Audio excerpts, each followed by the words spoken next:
What's up, guys? Today we're playing Gears of War 3 in 2025. Previously covered Gears of War 1 and 2 on the channel. I plan on eventually getting through all of them. So we got Gears of War Judgment, which will come next at some point, then Gears of War 4 and Gears of War 5. So we're already halfway through, and apparently E-Day was delayed until 2026, so we got a while before we get any new Gears of War content. Good time to reminisce on the past and on the origins of the series, and this game was a huge turning point in the Gears of War franchise because it was the last, not the last game developed by Epic Games, because we did get Judgment, which a lot of people, it got a lot of polarized opinion, kind of like Halo Reach was for the Halo series. It was their last game that they developed in the series, but they kind of just did a lot of experimentation, kind of detached from the mainline series in a lot of ways. Even though it was a prequel and took place canonically in the same universe,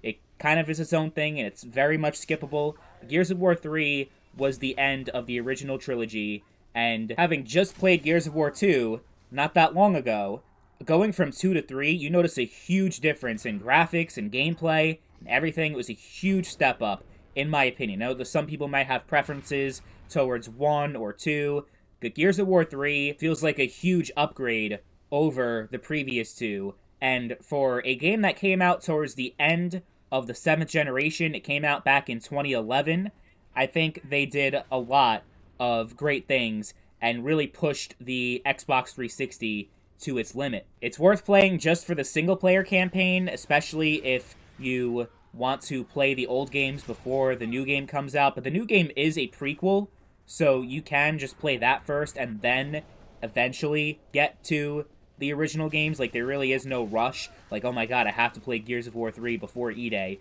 From everything we've heard about that game, that does not seem necessary.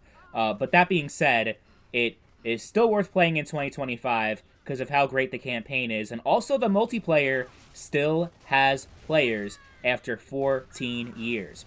It's all Team Deathmatch. That's the only game mode that people are still playing. So if you hated Team Deathmatch, because I know there are a lot of Gears of War multiplayer fans that love Gears of War multiplayer but hate how Team Deathmatch plays in Gears of War. They like playing game modes like Guardian or King of the Hill instead, which makes sense because it's kind of more fitting for the gameplay style that they went with, the third-person tactical gameplay that Gears of War offers.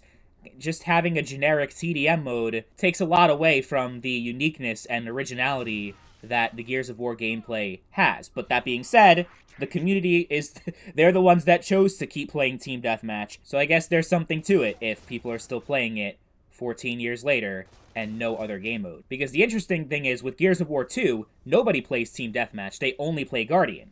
And Gears of War 1, they play Team Deathmatch in the remastered version, the Ultimate Edition, but only play Execution in the original 2006 version online. So there's a lot of variance and preferences that the community has based off of which game you're playing, which I find very interesting. I'm not sure exactly why that is the way it is, but it's pretty cool that you have a different experience with each game. But one thing that's the same when it comes to the older 360 titles is that you can really only get into games if you live in North America, specifically in the East Coast.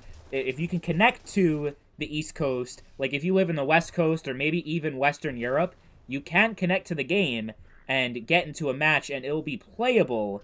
But yeah, if you live in any other region, your ping will be way too high and you won't really be able to really play this game at all in 2025 online. One thing that's cool, and it's the same case also with Gears of War 1 and 2, is that you can play this game 60 frames per second, single player and multiplayer, with the FPS boost feature that you have on the Series X and Series S consoles, which makes the game even better because it feels so smooth in 60 compared to 30 that it's pretty much, it's a game changer if you've never played in 60 FPS before. Sadly, in this gameplay, it's not 60 FPS because I do not have a Series console. I have my fancy gaming PC and an Xbox One. That's all I have right now, so this is Xbox One gameplay. But yeah, overall, Gears of War 3 is still worth playing in 2025. You still have a small but active player base, and the single-player campaign is timeless. So if you've Especially if you play Gears of War 1 and 2 first,